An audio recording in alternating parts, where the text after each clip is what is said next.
Chicago's Morning Answer with Dan and Amy continues next on AM 560, The Answer. From the Matrix Home Solutions studios, this is Chicago's Morning Answer on AM 560, The Answer. Listen to AM 560 The Answer online at 560theanswer.com, on the AM 560 mobile app, on your Alexa-powered smart speaker, and on TuneIn, iHeart, and on Odyssey. If you're looking for the latest news, insight into what it means, and the sharpest opinion, there's only one station in Chicago where you can turn, and it's this one. We're AM 560, The Answer. Top of the morning, Dan and Amy.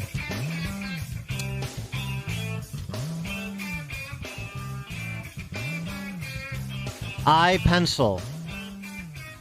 Simple though I appear to be, merit your wonder and awe. A claim I shall attempt to prove. In fact, if you can understand me, no, that's too much to ask of anyone. If you can become aware of the miraculousness which I symbolize, you can help save the freedom mankind is so unhappily losing. I have a profound lesson to teach, and I can teach this lesson better than can an automobile or an airplane or a mechanical dishwasher because I am seemingly so simple. Simple, yet not a single person on the face of this earth knows how to make me. That's one of the great treatises on free markets and capitalism that's ever been written. 1958 by Leonard Read, who was the founder of the Foundation for Economic Education. I pencil. And I was that essay, which everyone should read, and it won't be assigned in most of your kids' schools, so make sure you look it up and read it. Or that you look it up so they can read it.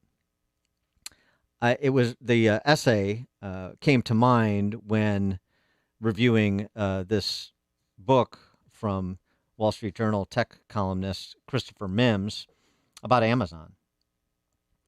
Something so simple, delivering a package. I order something and it comes in a package.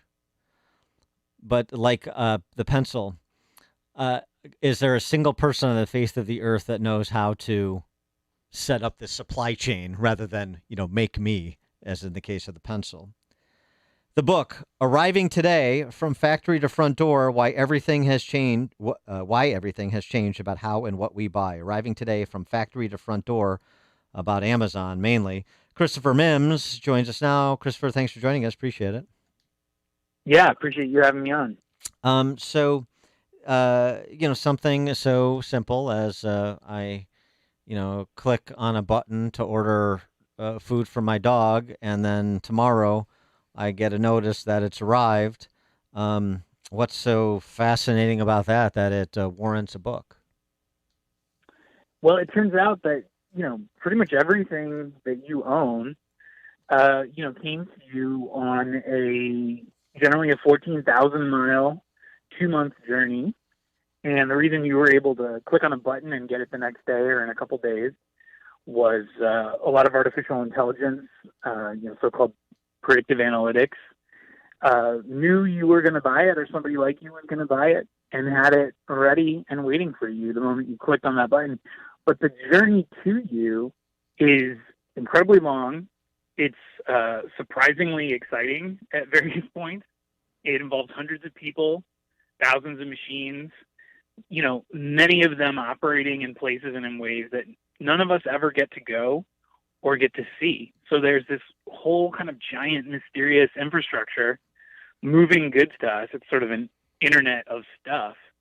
And I wanted to chart the course of one object around the world. So I literally went to the places where it was journeying to us, everywhere from the factory in Asia, across the ocean, into warehouses, on long-haul trucks, all the way to the delivery station where it got put on a truck that was delivered to your home. And I talked to many, many of the people involved in handling it and many of the people involved in creating the systems of humans and of technology and automation that made that journey possible.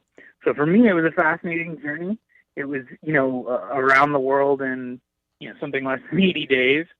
And, I really hope that readers will find it just as interesting and moreover will feel a connection to the things that we buy and that we use that they might not have felt before. Well, Christopher, what are some of the products that you saw being built or created that you followed from construction to being delivered to someone's door? So I picked one mundane object because, like the pencil, I appreciate that reference. It really embodied this journey, even the manufacturing part of it, which is just, the humble USB charger. We all have a half a dozen of them sitting around. We charge our phones and our tablets and other objects with them. But, it's a surprisingly complicated object inside. If you were to crack it open, it's got microchips in there.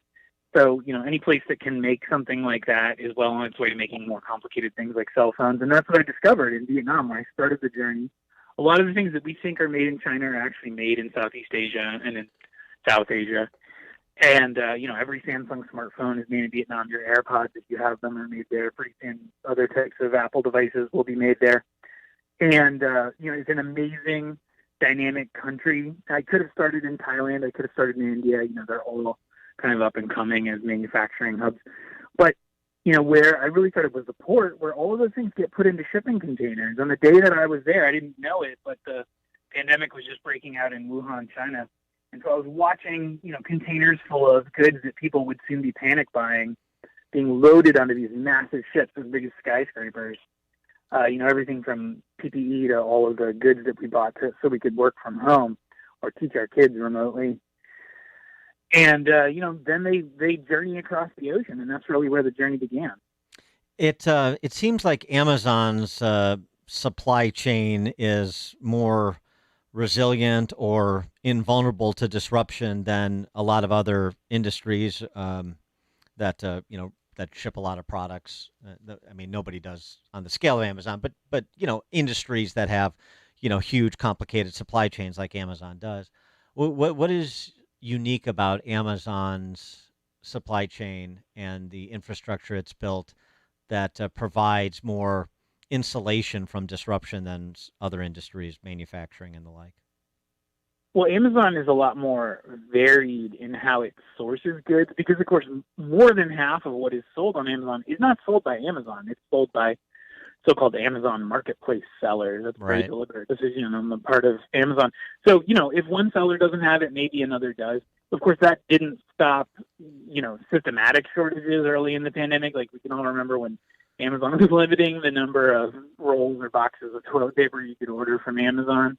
But they have been able to ramp up very quickly in a way that, big retailers, which kind of have their own sort of protected supply chains and their favored suppliers, have trouble doing. And so what's the system vulnerability for Amazon? Is there one? Yeah, they have the same vulnerabilities that everybody has. It's just that, because they have so many more sellers on there, often goods will find one way or another to get to you.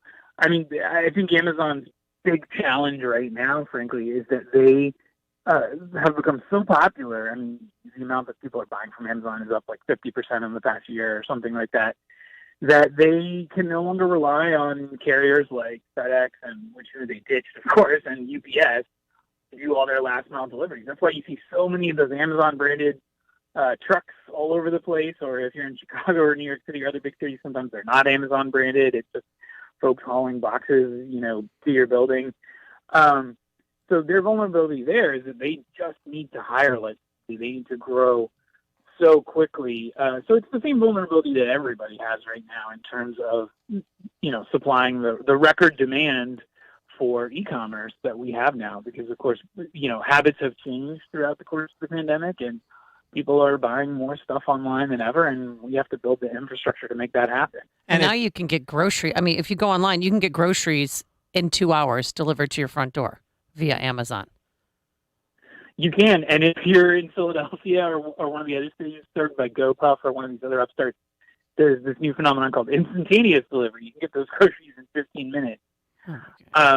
So obviously that requires its own big workforce and, frankly, a great deal of technology. That's a lot of what my book is about, is how this technology, robotics, automation, artificial intelligence are all necessary for organizing these systems for moving goods within warehouses so that they can get to the right human who can deliver to them to you in time.